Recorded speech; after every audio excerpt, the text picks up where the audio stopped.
l'adolescence, je savais que ma vie serait liée aux océans. Je ne savais pas de quelle façon, mais j'étais sûr que j'avais gardé les pieds dedans et j'ai fait le bon choix. J'ai un peu le métier rêvé, hein, où je plonge, je voyage et je fais des photos. Ouais, je suis un peu chanceux, je pense. À seulement 47 ans, Erwan Amis a déjà exploré toutes les mers du globe, de l'Arctique à l'Antarctique. Ce photographe passionné est aussi plongeur scientifique pour le CNRS. Une petite main au service des scientifiques qui dédient leur vie à la connaissance des fonds marins. Les photos d'Erwan sont aussi un outil précieux pour la recherche, y compris en mer d'Iroise, l'une des zones où il plonge régulièrement.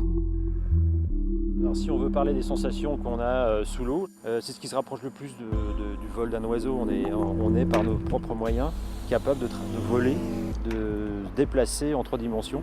Et je pense que les images que je réalise sont toujours liées à cette sensation au départ d'immensité, de panorama géant, de 3 dimensions où on peut travailler dans tous les sens.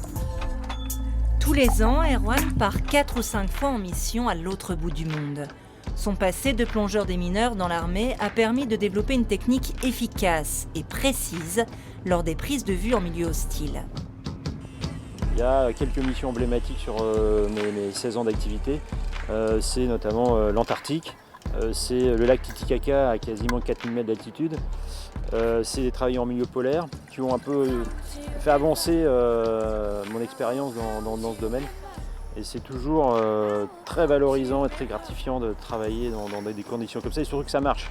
Quand la recherche avance et qu'on arrive à réaliser ce qui était prévu, eh bien, c'est du vrai bonheur. Originaire de Belle-Île-en-Mer, Erwan aime revenir régulièrement sur les terres de son enfance. Là, il retrouve les lumières et les paysages qui l'ont inspiré très jeune.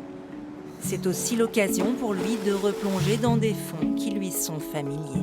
J'aime bien plonger à Belle-Île parce qu'on a des espèces un peu spécifiques. Les puce-pieds sont présents un peu partout en Bretagne jusqu'à Ouessant, Roscoff. Mais Belle-Île est vraiment un endroit où il y en a vraiment beaucoup.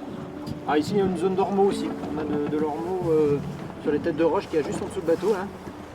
Et puis des petits champs de laminaires avec toute la faune associée, donc les poissons classiques qui fréquentent les forêts de laminaires. Et finalement, si on prend le temps de regarder, c'est super riche et c'est super coloré. Donc en termes de photos, tous les photographes peuvent se régaler à faire des images sur ces sites.